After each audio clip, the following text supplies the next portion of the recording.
Alors aujourd'hui, on parle de ministère, on parle de reconnaissance pour le ministère que Jean-René a eu ici. On parle d'envoi vers un nouveau ministère auprès des GBU en tant que secrétaire général. Et pour cette prédication, j'aimerais aussi prendre un texte qui parle de ministère. C'est pas très original, mais cette circonstance. Un texte où Paul nous parle de son regard sur son ministère. Un texte, je pense, qui contient des clés pour un ministère équilibré, un ministère affermi, un ministère qui dure. Et tout de suite, j'aimerais le dire, ça concerne bien sûr un ministère comme celui de Jean-René, mais ça concerne tout service qu'on peut avoir dans l'Église, dans une association, en dehors de l'Église. Ça nous concerne tous au final.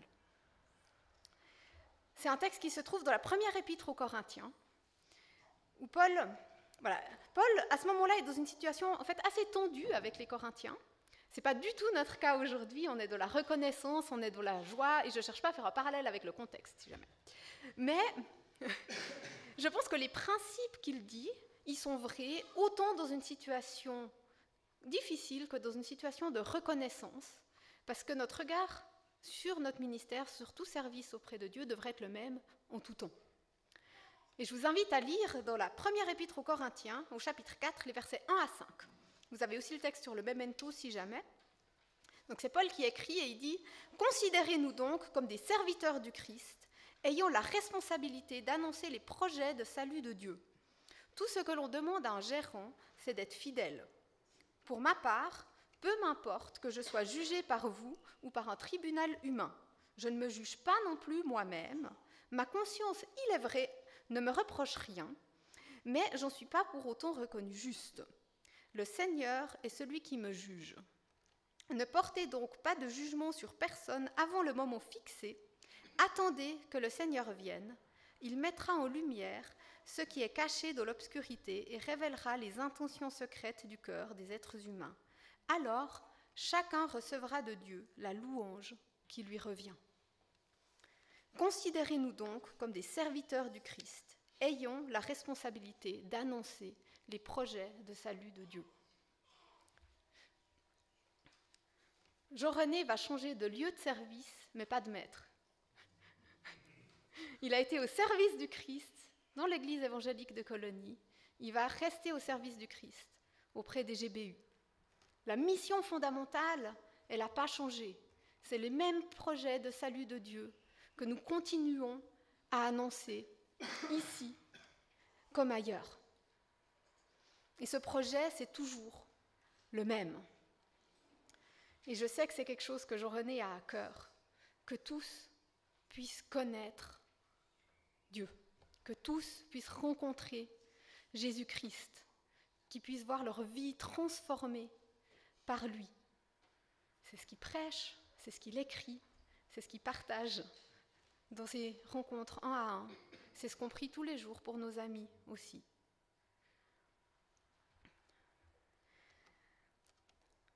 Donc je te souhaite de pouvoir continuer, et je sais que tu continueras, dans cette très belle mission au service du Christ. Et c'est aussi une manière de nous voir en tant qu'Église. Nous sommes ensemble, serviteurs du Christ, pour annoncer les projets de salut de Dieu. Alors des fois, quand on parle de proclamer les projets de salut de Dieu, on voit tout de suite, voilà, celui qui prêche devant, ou celle. Alors, oui, c'est une partie. Mais ensemble, il y a beaucoup plus que ça qui construit autour.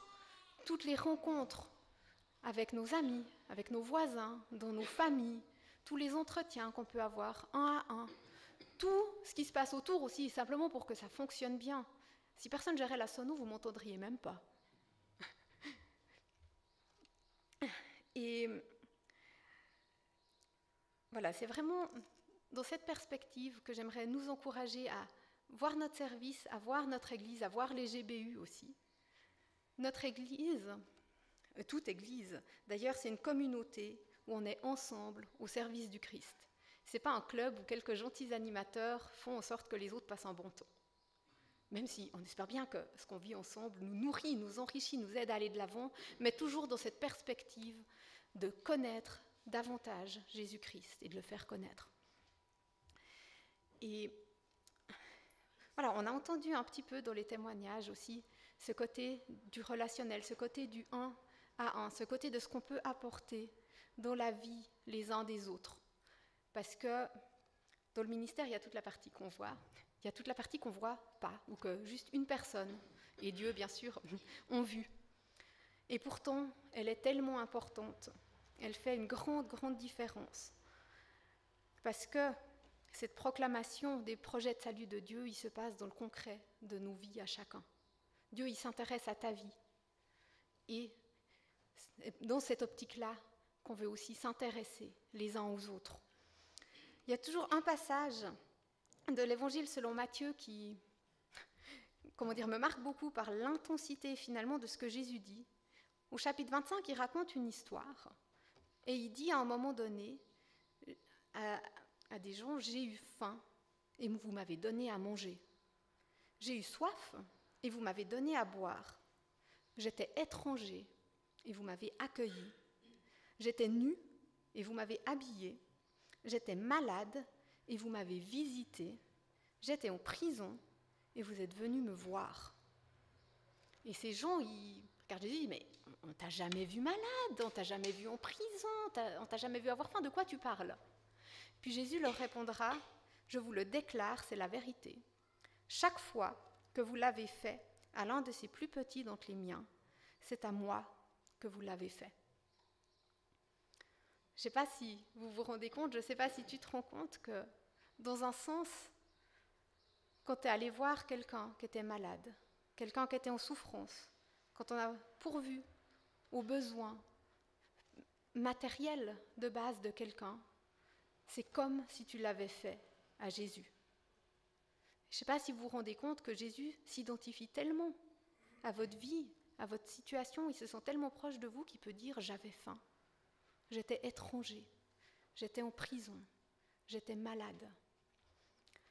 Jésus, il s'intéresse au concret de notre vie à chacun et il l'honore, il reçoit chaque moment où nous nous sommes intéressés à la vie de quelqu'un. Et je crois que c'est quelque chose qu'on a entendu transparaître des témoignages et de ton ministère. Je sais que Jean-René est quelqu'un qui veut vivre ce qu'il annonce, qui veut être cohérent et authentique. Et c'est quelque chose de précieux, c'est quelque chose de beau, c'est quelque chose que Dieu honore. Serviteur du Christ pour annoncer ses projets de salut. Paul continue en posant finalement dans un certain sens, ou en opposant dans un certain sens cette question, mais quel est le regard qui est le plus important pour toi? Il dira, peu m'importe d'être jugé par vous, je ne me juge pas non plus moi-même, c'est le Seigneur qui me juge. Alors tout de suite, ce n'est pas une attitude de « Dieu seul peut me juger et personne ne peut rien me dire et je n'accepterai jamais aucune critique ou remise en question et d'ailleurs je ne réfléchis pas non plus à ce que je fais », ce n'est pas ça qu'il dit. Mais je pense que ce qu'il dit, c'est que le regard qui compte plus que tout, c'est celui du Christ sur sa vie et sur son ministère.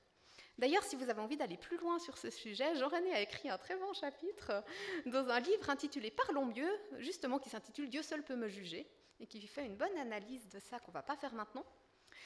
Mais voilà, quel est le regard qui compte le plus? Et dans tout ministère, mais dans beaucoup de services et de choses, il y a beaucoup de regards. Et des fois, il faut faire le tri. Et il faut faire le bon tri. Bien sûr, il faut être ouvert à accueillir les suggestions, les critiques, les remises en question. Bien sûr que c'est bien de réfléchir à ce qu'on fait. Paul, il dit aussi d'ailleurs, ma conscience, il est vrai, ne me reproche rien. Donc, il a quand même fait cet examen de conscience.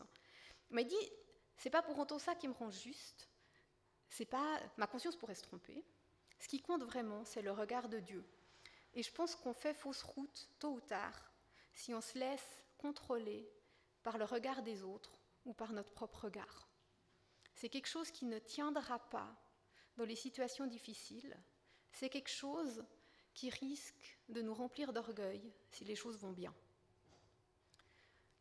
Quand on prend le regard des autres et qu'on aborde tout ce qu'on fait avec la question fondamentale « qu'est-ce que les gens vont en penser ?», déjà c'est terriblement stressant. Dans une église, je ne suis pas sûre d'avoir trouvé une chose où tout le monde était parfaitement d'accord. Disons si, quand même, quelques-unes, mais quand on fait quelque chose, il y a souvent des avis divergents. Et puis, surtout, voilà, tant que les gens sont contents, ça va, mais le lendemain, il faut recommencer, parce qu'est-ce qu'ils seront contents le lendemain? Et puis, si un jour, les gens ne sont pas contents, ou si un jour c'est difficile, et bien si tout notre appui, notre sécurité, elle était dans le regard des autres, c'est comme si avec les compliments des gens, on avait construit un château de cartes et que tout s'effondre. Un peu plus subtil peut-être, il y a notre propre regard. On peut être tenté de faire pas mal de choses pour se sentir bien avec soi-même. Je sers parce que comme ça je suis une bonne personne. Je fais comme ça, j'espère que par mes bonnes œuvres, j'ai une certaine approbation, une certaine assise, voilà. Et puis, si ça marche, ou si je suis assez aveuglée sur moi-même pour penser que ça marche, peut-être je me construis une certaine assurance. Le grand problème, c'est que c'est moi qui l'ai construit. Donc, je suis quelqu'un de bien, et je peux me permettre de prendre de haut ces gens qui font moins bien que moi. Mais ça, c'est une attitude catastrophique. C'est quelque chose qui va aussi nous mener droit au mur. Et le jour où arrivent les difficultés de la vie, où arrive peut-être l'âge, la maladie, un accident ou autre chose, et qu'on ne peut plus faire, et de nouveau, tout ce que j'ai construit comme un château de cartes par mes propres actions, ma propre capacité à faire, va s'effondrer. Paul et la Bible nous proposent un tout autre chemin, un chemin qui peut nous établir solides sur le roc, parce qu'il ne dépend pas de ce que nous, on a fait, mais premièrement de ce que Christ a fait pour nous. Il nous invite à recevoir dans nos vies le regard de Dieu en Jésus-Christ. Paul écrit aux Éphésiens, mais Dieu est riche en compassion. Son amour pour nous est tel que lorsque nous étions morts à cause de nos fautes, il nous a fait revivre avec le Christ. C'est par la grâce de Dieu que vous avez été sauvés. La Bible d'un côté nous dit, mais tu sais, les châteaux de cartes que tu construis avec le regard des autres, avec tes propres bonnes actions, ils ne tiennent pas la route. Un mort, il ne peut rien faire pour lui-même. Un mort, il peut pas se relever. Humainement parlant, c'est fini. Et pour Dieu, spirituellement, quand on était loin de lui, on était mort. Mais sa grâce et sa compassion sont telles qu'il nous a fait revivre avec le Christ. Et la vie qu'on a, elle vient de lui. La vie qu'on a, c'est un cadeau de Dieu. Si on est vivant spirituellement, c'est par sa grâce, par l'œuvre de Jésus-Christ dans laquelle nous plaçons notre foi. C'est parce qu'à un moment donné, on s'est présenté devant Dieu en disant « mes châteaux de cartes, ils ne tiennent pas debout ». Moi, j'aimerais me mettre debout sur la fondation solide que toi, tu as construite. J'aimerais m'appuyer sur ce que toi, tu as fait, et pas sur ce que moi, je peux faire. Et je crois qu'à ce moment-là, on peut en fait recevoir une grande assurance et une grande liberté, parce que c'est quelque chose que rien viendra ébranler, que rien viendra enlever. Et qu'en recevant ce regard d'amour, ce regard de compassion de Dieu sur nous, nous serons libres pour accomplir notre service d'une toute autre manière. Ce n'est pas forcément qu'on fera des choses différentes, mais on les fera différemment. On ne les fera plus pour gagner l'approbation de quelqu'un. On ne les fera plus pour se sentir bien avec nous-mêmes, mais on les fera par reconnaissance pour celui qui nous a tout donné. On a chanté tout à toi, que ma vie soit tout à toi. Et c'est quelque chose, je crois, qu'on peut pleinement dire quand on commence par dire « tu as donné ta vie pour la mienne ». Des fois, on se demande « mais qu'est-ce que je vaux ?» Et puis on regarde aux autres, ou on regarde à nous-mêmes. Et on n'arrive jamais à entièrement se rassurer. Mais si on regarde à Jésus-Christ, vous pouvez voir que ta vie valait celle du Fils de Dieu. Et debout sur ce fondement, On peut être libre d'aimer, on peut être libre de servir, on peut être libre de se donner d'abord à Dieu et les uns pour les autres. Et on pourra faire face autant aux échecs qu'aux succès. Bien sûr que les temps difficiles nous ébranleront, mais ils ne nous anéantiront pas. Bien sûr que les succès nous rempliront, j'espère, de joie et de reconnaissance, mais pas d'orgueil.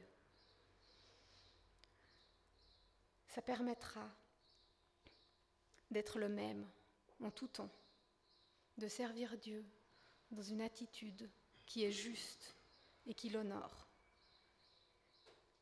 Et c'est aussi ma prière que cela t'accompagne, jour après jour, comme ça l'a déjà fait d'ailleurs toutes ces années. La troisième chose que j'aimerais ressortir, c'est que nous servons dans une perspective d'éternité. Paul écrit « Ne portez de jugement sur personne avant le moment fixé, attendez que le Seigneur vienne. Il mettra en lumière ce qui est caché dans l'obscurité et révélera les intentions secrètes du cœur des êtres humains. Alors, chacun recevra de Dieu la louange qui lui revient. » Nous attendons qu'un jour Jésus-Christ revienne, qu'un jour il renouvelle la terre, qu'un jour tout ce qui fait mal, tout ce qui ne va pas, tout ce qui nous blesse, et tous ces moments où malheureusement nous faisons du mal aux autres, ne soient plus. Que nos cœurs soient parfaitement à lui, dans un monde dont tout mal, toute souffrance aura disparu, dans un monde où il aura consolé tous nos chagrins et rétabli toutes nos maladies. Et ce que nous vivons aujourd'hui est un avant-goût de cela.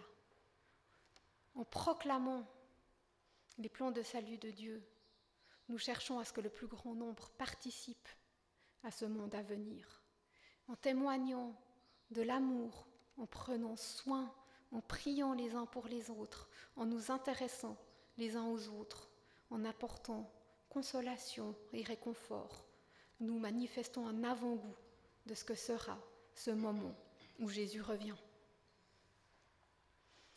Et la dernière phrase de ce texte, je pense que j'en saisis pas la grandeur, et j'aurais pas osé la dire si Paul l'avait pas écrit, mais il a bien écrit « Alors chacun recevra de Dieu la louange qui lui revient ».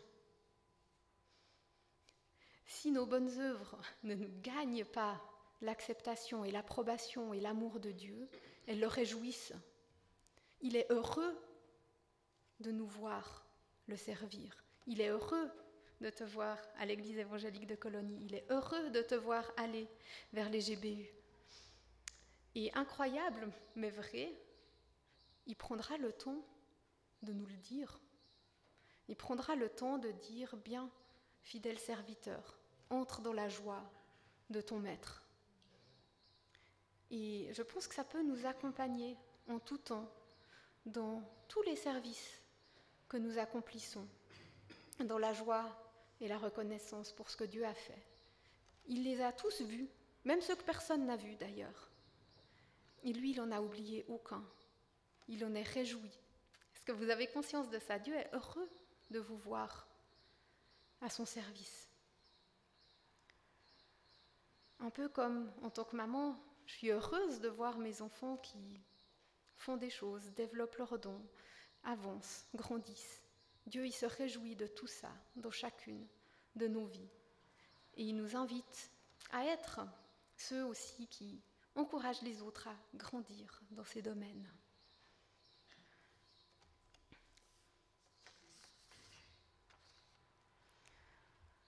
Considérez-nous donc comme les serviteurs du Christ, ayant la responsabilité d'annoncer les projets de salut de Dieu.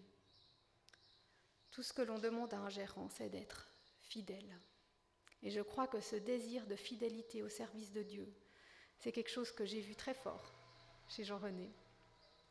Je me rappelle que dans des moments où je stressais des fois, il m'a dit « Mais tu sais, il n'y a pas d'endroit plus sûr pour être qu'au centre de la volonté de Dieu. » Et je sais que c'est quelque chose qu'il cherche. Et j'aimerais t'encourager à continuer à le chercher, à continuer à recevoir son regard sur ton ministère et à l'accomplir dans la joie et la perspective d'éternité. Amen.